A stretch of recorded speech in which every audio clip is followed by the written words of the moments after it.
Hi. Hello again. Hi. We just had a technical mishap. That's why we're giggling. But here we are. Okay. And we're on page what of the Crisis of Conscience? Page 99, Crisis of Conscience. And the chapter is Tradition and Legalism. That's right. Yeah. And he's just been discussing, has Ray, the fallacy that he had to experience firsthand, namely that the people at the top of God's organization are no better at when it comes to Bible study than you are. In fact, they probably have less time because they're very busy men. Mm-hmm. In effect, they're bureaucrats, businessmen. They are not Bible students, and they're certainly not Bible scholars. And they follow the idea that what did the society say in the past in publications? Let's just follow our tradition. Which is what the rank and file witness does. And I remember even somebody of the anointed that I was out in field service with, asking her a question, and she said, "Oh, I'd have to check what the Watchtower says." Yeah. So rank and file, it's what the society says, not what the scriptures say, that matters. Okay. A major factor in governing body decisions was the 2/3 majority rule.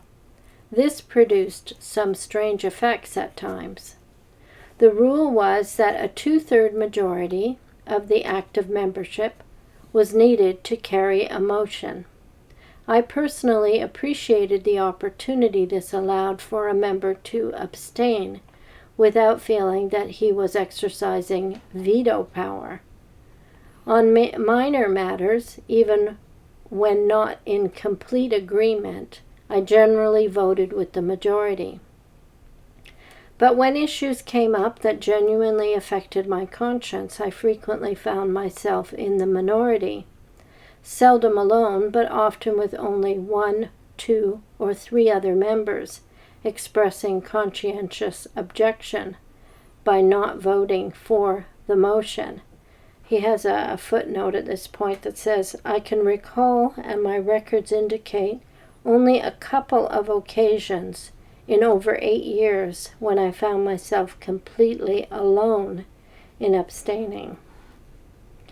This was not so often the case during the first 2 years or so after the major change effected in the authority structure officially put in motion on January 1st, 1976. In the final 2 years of my membership, however, a strong trend toward a hardline approach obligated me to abstain with greater frequency.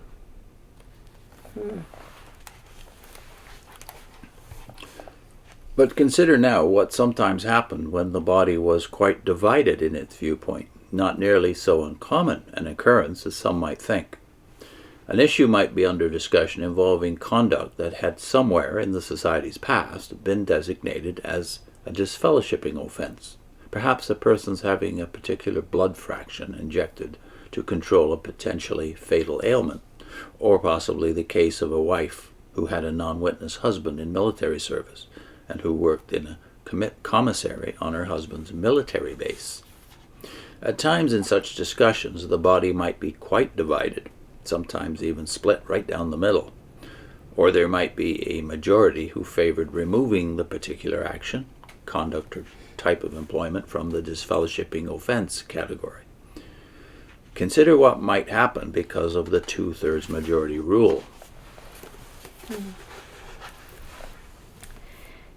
If out of the 14 members present, 9 favored removing the disfellowshipping offense label, and only 5 favored retaining it, the majority was not sufficient to change the disfellowshipping label. Though a clear majority, the 9 were not a 2/3 majority. Even if there were 10 of them favoring change, this was still not enough, for though they would be 2/3 majority of the 14 present, the rule was 2/3 majority of the total active membership, which during much of the time was 17 or 18. If someone from the 9 favored removal of the disfellowshipping category advanced a motion, it would fail. because 12 votes were needed for it to pass. If someone from the 5 favored retainment of the disfellowshipping offense category, advanced a motion and the policy be maintained, the motion would of course fail also. But even the failure of the motion to retain the category would not result in the removal of the disfellowshipping category. Why not? Because the policy was that some motion had to carry before any change could be made in previous policy. In one of the first of these instances of such a divided vote, Milton Henschel had expressed the view that where there was no two-third majority, then status quo should prevail. Nothing should change. It was quite uncommon in these cases for any member to change over on his vote, and so a stalemate usually resulted. That meant that the witness taking the particular action or having the particular employment involved would still be subject to disfellowshipping, even though a majority of the body had made clear that he or she should not be. On more than one occasion, when a sizable minority or even a majority, though not two-thirds, felt that a matter should not be a disfellowshipping offense, I voiced my feelings that our position was unreasonable, even incomprehensible. How could we let things go on as before, with people being disfellowshipped for such things, when right within the governing body there were several of us, sometimes a majority, who felt that the action involved did not merit such severe judgment? How would the brothers and sisters feel to know that this was the case, and yet they were being disfellowshipped?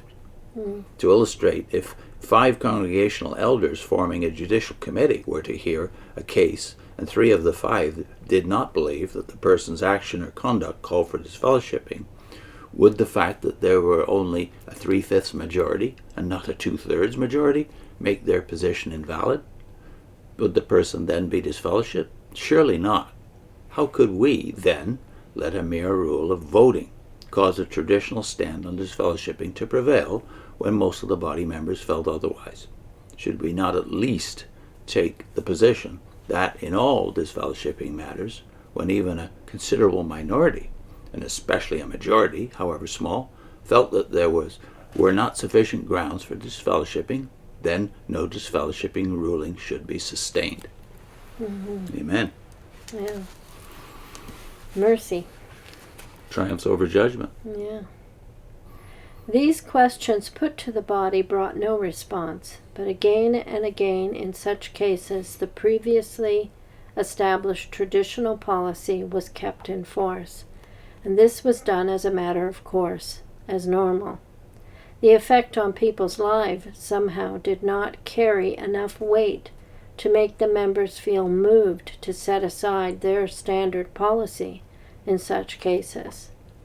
Somewhere in the past history of the organization, a disfellowshipping policy had been formulated, often the product of one man's thinking, a man all too often pathetically isolated from the circumstances being dealt with, and that policy had been put into effect. A rule had been adopted, and that rule controlled unless a 2/3 majority could overturn it. Perhaps no other case so well illustrates this strange approach as does that involving the issue of alternative service. And he gets into that next time.